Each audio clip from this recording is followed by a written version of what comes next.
जीवनदायिनी है बरगद वृक्ष की महिमा। बरगद के पेड़ लगाने के कितने फायदे हैं और बरगद कितने सालों तक जिंदा रहता है। बरगद और पीपल के पेड़ हमें कितनी ऑक्सीजन देते हैं ये तो हम सभी जानते हैं। इसी को और अच्छे से जानने के लिए हमारे बीच बरगद मैन नरेंद्र यादव अध्यापक से एक पूरी जानकारी ली।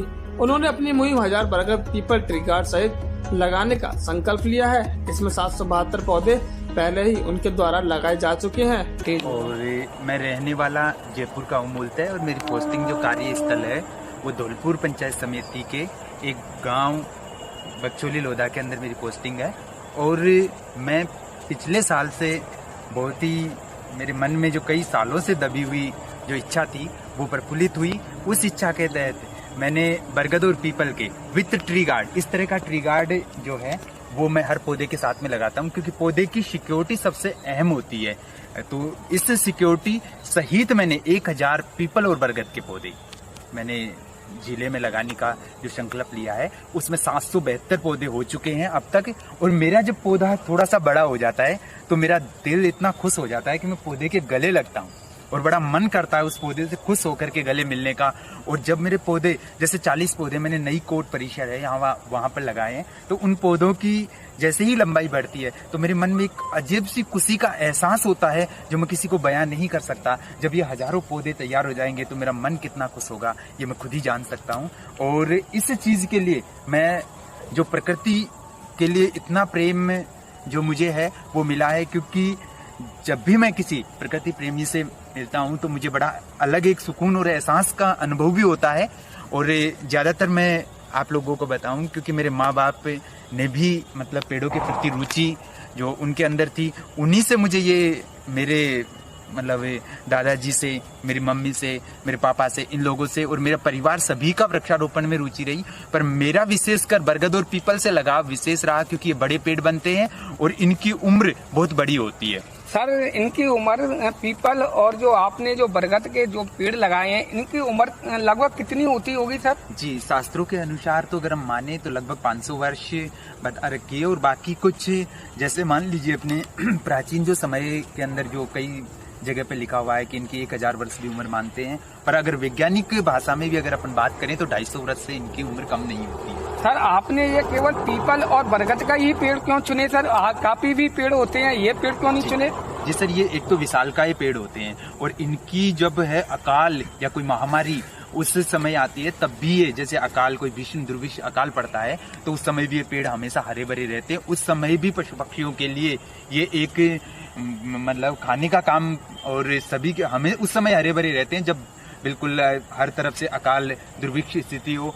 और दूसरी बात इनकी सबसे बड़ी खास बात यह है कि पीपल तो 24 घंटे ऑक्सीजन देता है और दूसरी बात बरगद भी 20 घंटे का लगभग ऑक्सीजन देता है। और इसकी एक बरगद का विस्तृत जब पूरा पौधा तैयार हो जाता है तब ये 250 लीटर प्रतिदिन की ऑक्सीजन देता है। तो ये एक तरह से ऑक्सीजन के 1000 प्लांट लगा रहा हूँ मैं, तो उनके लिए मुझे बड़ी खुशी। और मैं शायद आप लोगों को तो इस चीज़ के बारे में, क्योंकि मेरे मन में जो है इस चीज़ को लेकर के और पर्यावरण जब से कोरोना काल के बाद में मैंने इनको विशेष और मेरा सबसे बड़ी चीज़ है इन पेड़ पौधों की देखरेख के लिए मैं इनका 2 वर्ष तक इन पौधों की 2 वर्ष तक देखरेख का कार्य करता हूँ।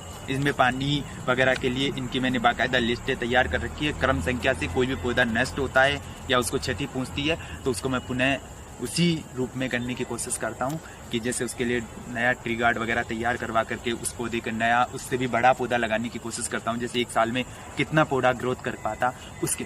सर, आपने जो बीड़ा उठाया है 1000 पेड़ पौधों का, ये आपने कोरोना काल से पहले उठाया है या कोरोना काल के बाद उठाया है? जी, कोरोना काल के बाद में उठाया है। अच्छा। और ये कोरोना की जो महामारी आई है इससे मुझे पीपल और बरगद की जिस तरह से ऑक्सीजन की किल्लत रही उस किल्लत को देखते हुए मेरा मन जो है उस कमी के लिए कि आगामी समय ऐसा आएगा, क्योंकि प्रदूषण जो इतना फैल चुका है उसके लिए ऐसे विशालकाय वृक्षों की बहुत ही आवश्यकता है।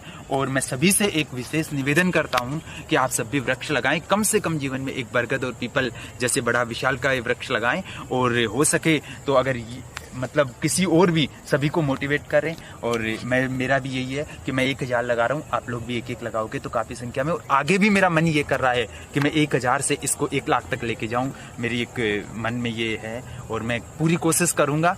और मेरी पूरी जो सैलरी है वो इस चीज़ के लिए समर्पित कर रहे हैं। मैं आपसे ये पूछना चाहता हूँ सर, आप जो बरगद और पीपल का पेड़ लगाते हो, तो ये बरगद और पीपल का पेड़ कितने रुपए का पड़ता है और कहाँ से लाते हो और कितने कहाँ से बजट आता है? आप कितने पैसे कहाँ से आते हैं, कैसे आप व्यवस्था करते हैं, हमें पूरी जानकारी बताओ। जी सर, सबसे पहली बात तो मैं ये जो पौधे हैं ये यहाँ अपने जिले के आसपास में जो है वहाँ उपलब्ध नहीं होते, इसलिए ये पौधे सभी मैंने आंध्र प्रदेश से मंगवाए हैं।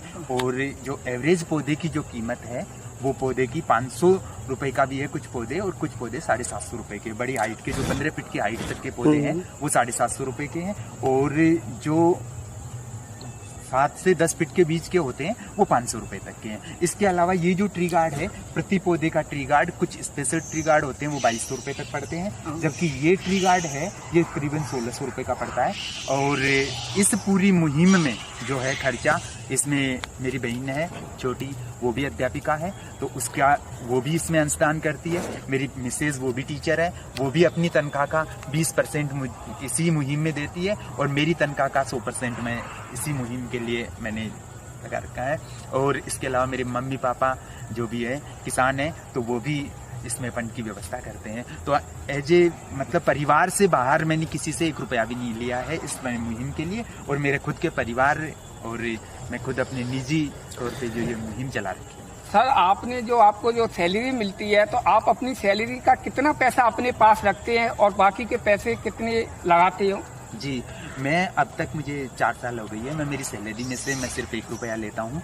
और मेरी मिसेज की सैलरी, वो भी अध्यापिका है, तो उसकी की सैलरी से हमारा खर्चा चलता है दोनों का। और वो भी इस चीज़ को लेकर के, वृक्षारोपण को और गौ सेवा को और बालिका शिक्षा को लेकर के, इनके लिए वो भी बहुत तत्पर रहती है। और हमेशा मुझे कभी भी कंधे से कंधे मिला करके एक अर्धांगिनी के नाते पूरा सहयोग करती है, और हमेशा कहती है कि ये चीज़ें मतलब आप समाज सेवा के लिए, क्योंकि इन चीज़ों से हमारा जो है पर्यावरण, हमारा जो समाज और हमारी जो शिक्षा व्यवस्था है, उसके लिए हम लोगों को भगवान ने इसका इतना पवित्र पेशा दिया है। तो इसमें हमारा जो गुजारा है वो, अगर हम दोनों अगर मान लो एक ही अगर जॉब में होता तो भी हमारा गुजारा चल सकता है। इसलिए एक की सैलरी आप पूरी खर्चे में मतलब समाज सेवा के तौर पर खर्च कर सकते हैं। तो आज हमारे बीच में हमारे साथ नरेश यादव जी सर हैं, उनसे आज जयपुर वाले हैं, उनसे हमारे साथ बातचीत हुई है। और मैं India direct news bureau chief Pushpinder Baghel, मेरे साथ कैमरामैन रंजीत सेन के साथ। इंडिया डायरेक्ट न्यूज के लिए धौलपुर से पुष्पेंद्र बघेल की रिपोर्ट। सर्कल ऐप, अपने शहर का अपना ऐप।